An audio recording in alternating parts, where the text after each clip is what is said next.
The Marketing Legends video series is made possible through the generous support of the Sheth Foundation. The Sheth Foundation is a not-for-profit organization whose mission is to develop and recognize scholars and scholarship in marketing globally and further the development of marketing thought. Welcome to the American Marketing Association's Marketing Legends interview series. I'm Russ Klein and I'll be serving as today's host. The Marketing Legends program is designed to honor exceptional marketers and managers. And today I'm speaking with Jagdish Sheth. Jag, thanks for joining us. Thank you. Viewers of this interview have access to a complete description of your impressive biography, Jag. But why don't you give us a snapshot of your early life? Tell us how you ended up at University of Pittsburgh and how you chose marketing as your study. I think both choices were accidental. I had no idea about America. I had graduated. I was supposed to major in accounting. Then I found out in India, which is the British system, it's called chartered accountants. After you graduate, you must put 3 years as articleship or internship as we call it, and you get no payment at that time. And I come from a merchant community where working for someone else is a shame. Working for no money is a double shame. So my family said that's not a good decision. And we had a customer in our company who suggested that I should do my MBA in America. Everybody went to England at that time, but the new trend was to go to America in the 50s and the 60s. And that's how I ended up coming to United States. I had no idea about America. I did not know anything about MIT, Harvard, any one of the names. And there was a foreign student or student advisor for foreign universities, right? And he selected 3 places for me: NYU, New York University, University of Cincinnati is my memory. I had no idea how to spell it even, and Pittsburgh. I chose Pittsburgh for 2 reasons. One, it was 1-year MBA program, which means I can save half the cost of living in this country. And the other one was that they gave me a complete fellowship. And Pittsburgh was a private university at that time, aspiring to be the Harvard of the Midwest or whatever the location would be. It was very interesting. So I came to Pittsburgh sheer accidentally, not knowing the city, not knowing the university, not knowing the program. I just landed here. Marketing also was accidental. I really enjoyed leadership, what motivates people. I studied accounting, but working in the family business, everything was about motivating employees, motivating customers, and I was very fascinated about motivation, psychology. I never knew anything about Sigmund Freud. I had no idea who the psychologists are because I never studied psychology, and I should have gone into a leadership program. The person I really wanted to work with was Bernard M. Bass. He was a very major leadership guru at that time. Pittsburgh had some of the best professors. But I needed money to invite my fiancée to marry me. And the amount of scholarship they gave as a doctoral student was only $287.50, something like that. And the immigration said you need $400 minimum to invite somebody as your dependent, right? I needed extra work, and it turned out to be John Howard, who was a marketing professor, actually gave me the extra compensation for extra research, so I went into marketing. There's a very interesting story behind. John Howard taught me a class, introductory marketing management class, and in the class he mentioned that DuPont, which did great consumer research, 42% of the American housewives, in those days we call them homemakers, housewives, go to a grocery store without a shopping list, and therefore they are impulse buyers. I never questioned professors. I come from Asia where professors are more important than your parents even. They're like next to God, and I always sat in the front.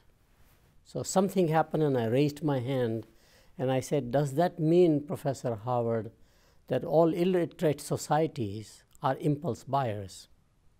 Obviously not the case. He was dumbfounded with that question. class wants a confrontation, right, between a student and a professor, and I didn't want to do that thing. So he just simply said, good question, let me think about it. Now, when I needed the money, I went to him with tremendous anxiety. Does he remember, my questioning? And then, but he said, no, I need you. The best professors are great learners. Yes. And they learn as much from the students as they contribute to students. Yes. And he simply said, I come from some small town in central Illinois farming community, and I don't know anything about cross-cultural aspects. You come from a different culture. I would like to have you work as my research assistant. And that's how I went into marketing. So it sounds like one good marriage led to a good marriage in marketing as well. Absolutely, absolutely, yes.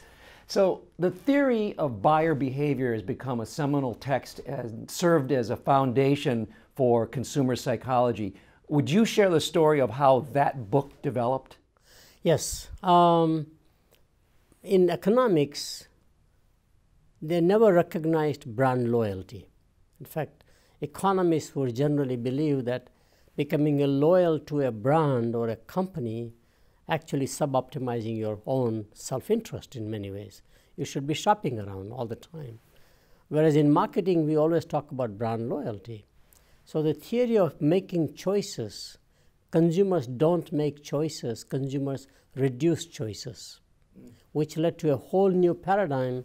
And how do we learn to reduce our choices? We do it through learning, through experiences. Family gives some ideas about what brand you are consuming or not as a child, for example. And then later on, adults, you make choices, but they are really reducing the choices essentially. That led to the development of the theory of buyer behavior. So since then, of course, consumer behavior has evolved in the years since your book's publication. What are some of the new consumer behavior focal points of research, and how are marketers applying these new practices in this area? I think there are three distinct areas which are fundamentally different today. Probably the biggest impact is the digital technology and the digital revolution. A bigger change, surprisingly, is that today, for the first time, we are separating the buyer from the user. Most marketing is all about buying and selling, nothing to do with the users. And by the way, this is probably one of the more promising aspects of the future of marketing, because marketing has been always associated with selling. Selling is all about buying and selling. Marketing is all about users. So today we talk about user economy, user experiences, customer engagement, right? Yes. It's all about, which is interesting. So we are blurring the boundaries between what pre-marketing would be, marketing would be sales, and post-marketing all coming together now. And the last area, and probably equally important, is that future of marketing lies as much with emerging economies as it lies with advanced countries. So many of your concepts over your career have come from great organizing principles. And one is the fascinating work you've done around the rule of three. Given the tendency for industries to consolidate around three major competing companies, what does this mean to marketers for other companies? How do they make sure they're in that competitive set and that they're viable? Three options. The one option is to become a bigger consolidator yourself by acquiring, merging number 4, number 5, number 6 companies. As it is happening in the healthcare right now with the regulatory policy changing in the healthcare, as it is happening in many of the mergers, acquisitions that we see today. So you have the number 1, number 2 company, but number 3, number 4, number 5 can get together. We have cellular telephone wars going on right now. So those are the kinds of, that's clearly one strategy. The other strategy is really to become a specialty or a niche company. So you target a given segment where you will be very dominant. Overall market share may be low, but in that segment would be much stronger specialization, maybe a market specialization in this case. Or you can actually reduce the number of products that you offer and simplify your whole SKUs that you offer. Focus. So alternative to this one would be focus if you don't have the scale of large companies by and large. What explains the rule of three? What's behind it? Why does the market behave that way? It's very interesting. I discovered the rule of three in a shopping mall. In a typical shopping mall, you see anchor stores like a J.C. Penney, Sears at one time, Montgomery Ward in the old days, you know. Usually you have 3 anchor stores. They are full-line generalists. They offer everything you want to. Then in between you see specialty retailers. There will be product specialty such as Foot Locker, only offer athletic shoes, no dress shoes, no casual, no sandals. Or you see market specialists such as the Benettons of the world, the limited and the newer retailers, right? And I found that very fascinating. The specialty retailers are primarily margin driven, or should be margin driven, not volume driven. And the general stores should be volume driven, not margin driven. Key difference between the two. And if you neither have a margin advantage nor a scale advantage, then you are in the ditch actually. You will not make the money. So that's the whole concept I created. I found that in economics, people only talk about oligopoly as a structure, or what is called monopolistic competition, where you are small in size, but because of differentiation, patent, you command enormous rents, as they call it. I found fascinating that all markets are partly oligopolistic and partly monopolistic competition. That's a all new discovery in that process. And that is what the theory is all about. Fascinating. Now, more recently, Jag, you've written a great deal on social marketing. Right. What role can marketing and marketers play in making the world a better place in the context of how powerful social marketing is now? Right, correct. I think marketing for societal good, or doing well by doing good, will become more and more a necessity, not just a nice thing to do. The first major thing we as marketers can do is to encourage mindful consumption. In other words, we encourage ourselves to consumers how to consume, and that's because consumers need to understand caring for yourself is very important. So mindful consumption is part of the whole sustainability landscape. It starts there. Exactly, starts there. Caring for yourself, your health, your wellness, your money, whatever it is for the future. Caring for the planet, which is the sustainability aspect, because overconsumption not only impacts you personally as a consumer, but also impacts the environment in some fashion. And caring for the community in which you live. It's an ecosystem ultimately. So marketers can think about those as the objectives of marketing outcomes, as opposed to just return on investment essentially. Your early interests were in leadership. So how does leadership come back into the equation now in the context of marketing? Leadership will always be there as a universal ingredient that you need wherever it is applied. It could be applied at a corporate level, or a good foundation, charitable thing, government leadership. And I studied that very differently. I was heading up a large business department. And I found my colleagues were getting some bad ratings from students, some doctoral students as well as some faculty members. So I went to College of Education and I said, do you know what makes a great teacher? And surprisingly, they had a scientific research, which I never thought they would have. And they said the most important ingredient in becoming a great teacher is passion. Second ingredient is compassion or empathy. Only third ingredient is competence. So I've generalized that model for leadership. When I do coaching of large company CEOs, I say, look at yourself.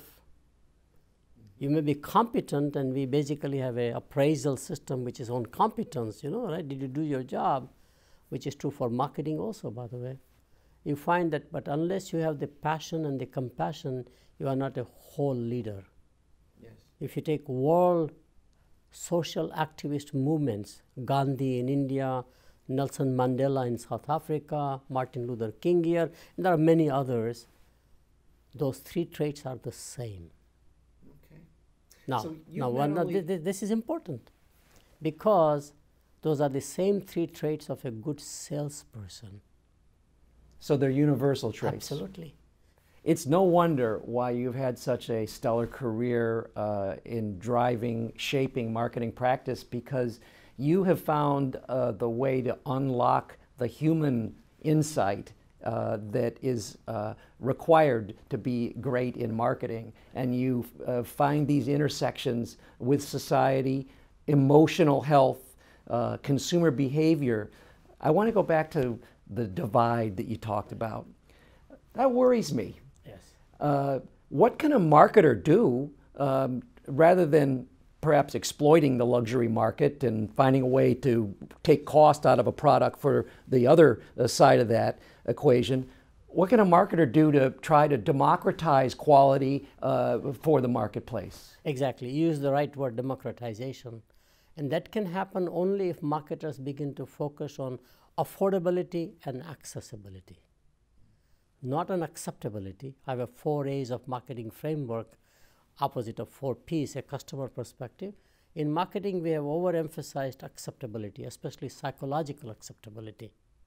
How do I make the package and the design and the fragrance, whatever it is, so that you psychologically, really get attracted to my product. And we have done a great job on awareness, the typical marketing communication. We do a good job about promoting, right? We have not done a good job on acceptability and affordability. And in emerging economies, especially with base of the pyramid, the bottom of the pyramid, the key access point is accessing every product, not just healthcare products or education products, is very key. And making them affordable, which fortunately, with the fusion of technologies and the digital technologies especially, I can make products so affordable today. Yes. I mean, HD TV. I can today get a 55-inch screen under $100. That's unimaginable with an internet connection. Yes. I mean, it's just mind-boggling. So I can make products so affordable today, either through software upgrades or through hardware and software combination, which means I can uplift the lower end of the society on a worldwide basis to come to the middle class. So there is hope for democratizing quality and access and economic prosperity to the middle section of these cultures around the world if marketers work with other disciplines in the best interest of the greater good. Absolutely. How can we take the poor as defined by the economists essentially and make them middle class, which is what America did. We had an agricultural society where you had the feudal landlord system, where everybody's a serf. There's one landlord, that's it, right, typically. Yes. And around here, primarily, we made it through industrialization, a middle class. Same thing if we can repeat worldwide on 3 billion people, that's marketing's great excitement and a hope. Yes. I know our viewers have enjoyed hearing all of your insights. We like to close with a little bit of fun.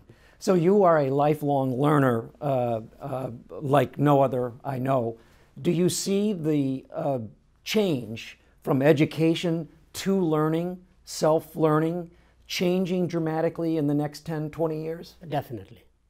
I think we are underestimating the power of online education. We truly have a democratization. Higher education is an elitist institution. It is not meant for masses. I think for the first time, higher education becomes an educational platform device for the masses, whether it's a Coursera or edX. And I have several of my lectures online. And I find fascinating, world discovers you. You never knew there's a student out there in some Eastern European country or somewhere in Africa, yes, wanting to learn that thing. Today, there's no better democratization of education than online platforms we have. And it's going to dramatically change the way we thought about education and how to offer. Jag, I know our viewers have enjoyed this exchange. I could go on forever. And I just want to thank you for the time that you spent here sharing your insights with our viewers. Certainly want to thank you for your friendship. And on behalf of the American Marketing Association and the Marketing Legends interview series, I'm Russ Klein, and thanks for joining us.